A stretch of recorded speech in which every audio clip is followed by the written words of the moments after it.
Welcome back to Software Gore. You know, I'm still waiting for someone to post an image of a phone that's been shattered into a million pieces, because that'd be hardware gore, not software gore. That was brain functionality gore on my part. So ignore everything I just said. Let's take a look at the last month of poorly written programs, bugs, things of that nature. We'll start down here with my documents are open 24 hours. Jack's Truck Stop, open 24 hours. Also, my documents below it. You can get all of my documents if you stop here. A lot of sensitive information. Any of it up for grabs for the low price of, I don't know, it's just free, I suppose. 24 hours a day. I feel like we've all seen that before. Maybe not on like a billboard. I'd love to one of these days see an LED billboard on the side of the freeway that had something like that. That'd be fantastic. That must be quite an art, actually, switching between advertisements on an LED billboard, because like I guess they must just put it black for a moment and then bring it back online, because otherwise they don't want to show like going through the computer interface and switching it. So anyway, something I've never really thought about before, but I mean, we've all seen computers on the wrong screen in stores and airports and things like that before. Not a huge deal. This happens whenever I try to reboot. Some letters flash. Oh God, yeah, I think you got a problem there. I think your computer is busted. That's probably not a good thing. Anybody in the comments have any advice to share with this person? Your computer is trying to be artistic. Right, that's helpful. If I had that problem, that'd be pretty great. Kind of looks like Place. Looks like Dwarf Fortress. Seen this type of artifacting before. It could be that one of your memory chips is bad. Okay, there we go. Someone trying to be helpful. Although you probably don't post here if you're actually looking for assistance. It's almost like it's trying to play some weird kind of solitaire with itself, because we got like some spades over here. No, I just see that one spades. There's not really any other suit icons for cards. Never mind. I saw long division somewhere. Yeah, it's interesting, but also I'd be really terrified if my computer booted to that. That wouldn't be good. Messenger blocked me before I even made an account. Looks like you were misusing this feature by going too fast. You've been blocked from using it. Learn more about blocks in the help center. You've been blocked from using the create an account feature. Sorry, you're banned. We'll see you later. How does that even happen? Maybe hit like continue far too many times before it's submitted. Sorry, you're like, God, what? That sucks. Of all the features, just getting onto the thing is the one that you're blocked from. Learn more about blocks in the help center. Oh, I can't actually access that because I don't have an account. So thanks, I appreciate it. Can't really learn about it. Pretty cool. Pretty cool. I've actually never used Facebook Messenger, so you know, it's okay. You'll live your life just fine, because if I like to think I use a lot of tech, never used it, never downloaded it, so we're on the same wavelength here. You're all good. Did the installer give up? Completing NetBeans IDE installation. No. You know, I feel like some of the times, even when the bar looks right, it doesn't really know what it's doing. So this is actually probably a more accurate representation of an install, of it just not knowing what it, or maybe, you know what? Maybe it really is an accurate install, because I bet installations, as far as how the code goes, it doesn't go in a linear fashion. It probably does a little bit here, it does a little bit there, it does a little bit here and here and here. It pieces, it's like a little puzzle. And so this installation bar is actually showing it's doing a little bit here, and then eventually it'll fill the bar all the way to 100%. So really, this is next level genius. It's actually a more visual representation of what's happening, other than the null. We're upgrading here. This was the exact string of words I was going to type next. Thanks, autopredict. I want to continuously Jesus lifestyle live justly sermon science. Predictive text does try to learn from what you have typed in previously, right? So you, like, something you have typed in the past has to have, you know, influenced that selection there. You've been watching stuff, and it'll be like really inappropriate content that people are like, I can't believe it's suggesting. No, it's you watch that kind of content. That's why it's suggesting it to you, just so you know. So kind of feel like this could be a similar situation. Not that there's anything wrong with it being those words being suggested, but it's probably based upon past input. That's all. I don't know. Which one weighs? Don't forget a child in the car. Wow. Is that really, like, I know that's not even the software gore part, but is that a thing that Waze actually does because people forget their children in the car? Shoot, I went into the store. What did I forget? Oh, my baby's back in the car. Forgot about that thing. Sometimes I leave my cell phone. Yeah, sometimes I leave my baby. It's hard to keep track of all these things in my life. No thanks, though. It's like, no thanks. Don't need a reminder either way. That could either be like, it could be a good thing because you're like, no, it's probably on purpose because it's like, yes, please, Waze, remind me when my baby is in the car because I can't remember without my electronics. Man, my baby's gonna be left in there all the time without this. Woo, boy, oh boy. Not what I wanted, but thanks. What is Avogadro's number? Okay, I'm trying to come up with a logical explanation here before even going into the comments section. I'm going to assume that there is someone in your contacts on your phone whose name is Avogadro. You have an Android phone, and it's connected to your Google account, and so it's fetching synced contacts. And so that's someone you know named Avogadro, and that's their phone number. So we're going to go ahead and blur this. Also, poor Avogadro just got his phone number, like, blasted all over the place. I wonder how many calls Avogadro has received. Is that correct? In the comments. What better way to learn than calling them? Maybe you can call that number instead, and it'll, you'll bring you to a prompt that's like, oh, this is Avogadro's number. It's an automated prompt that recites, or it's the guy who's like, God damn it, people need to stop calling me to ask about what my number is. Oh, it's on a school computer. Huh. So, that's interesting. So someone must have synced. Okay, that's weird. I have no idea. Anyway, poor Avogadro. What's an if statement? A launcher update available. Version check. If you have the latest version of this launcher, click OK. You have version 1.5. The latest version is 1.5. Isn't there like a way to not...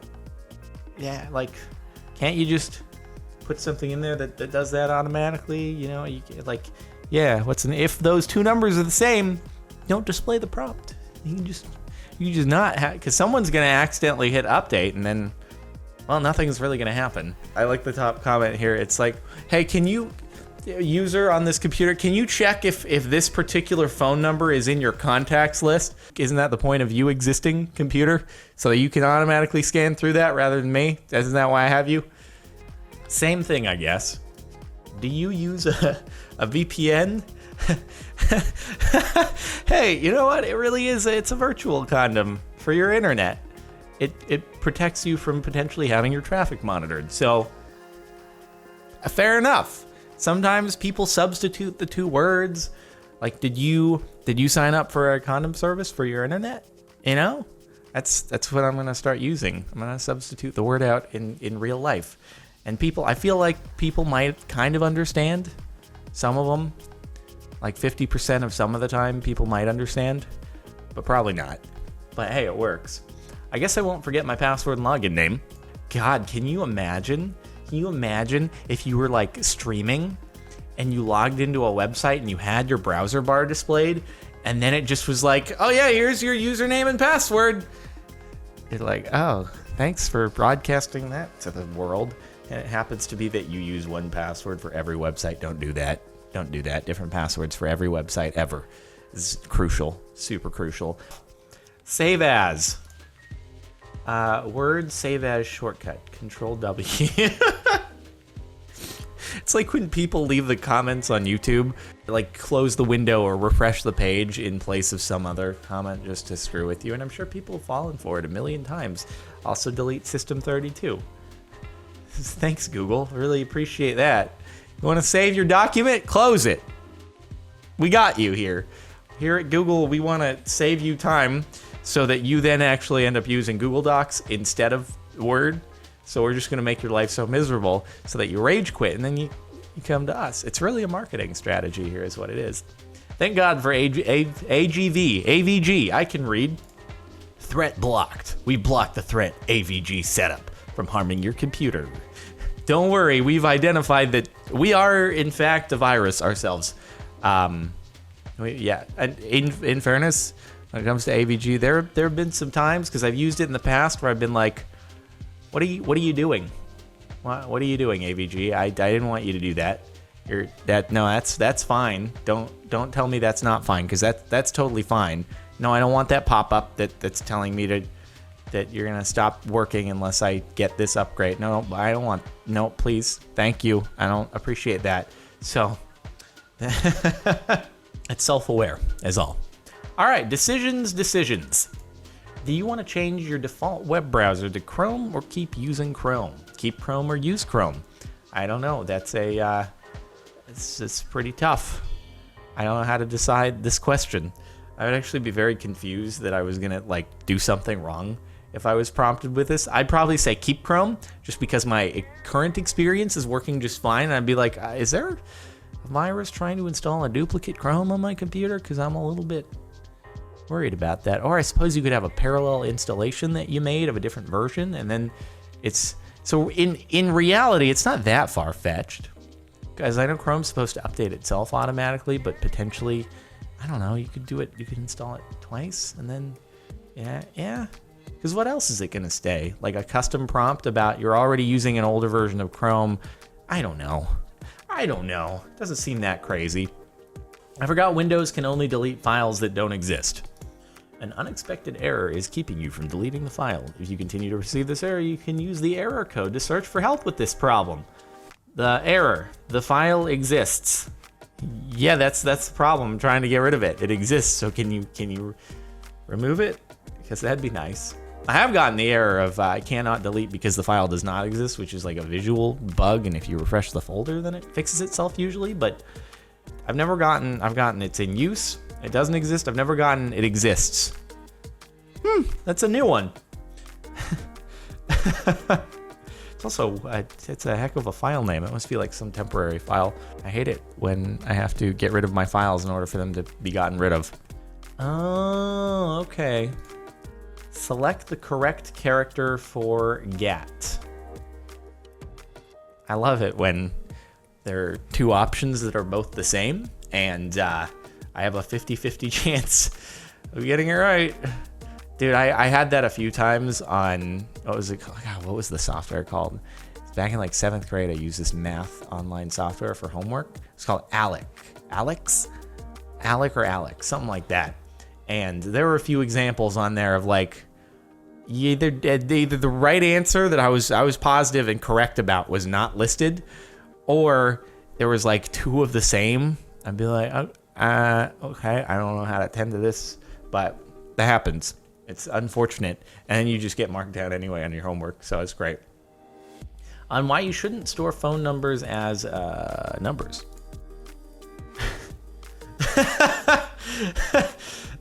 That's funny. Oh boy, that's very funny. Also, why would you have it in such a place that it automatically turns your thing into scientific notation, though? Yeah, you think maybe you just use like a regular contact thing, or is it just, okay. That's a thing. That's a thing I haven't seen before. Very unfortunate. I hope that you can still retrieve the original data and it hasn't just automatically rounded it and that's it. Sorry, phone number's gone, folks. When you move the cursor, the bandwidth refreshes.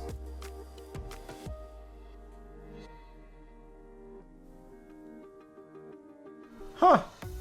That's Epic Games too, which is a very notable company. Probably downloading Unreal Engine or something like that. And that's so odd. At least it's like still progressing in the background, but it only like visually updates. I wonder if they're just trolling. They're like, let's put something really stupid in here on the download screen. Make it a game. That is what Unreal Engine is all about. It's all about making games. So we got to gamify the download screen so that there's some interactivity there. You want to see how your download's going? Move your cursor. All right? Could have added Snake or something. As long as you're playing Snake, your download's going to keep going.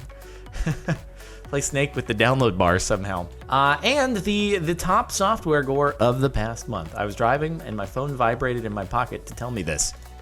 You will not receive notifications while you're driving. Great. Thanks. Is that on iOS 11?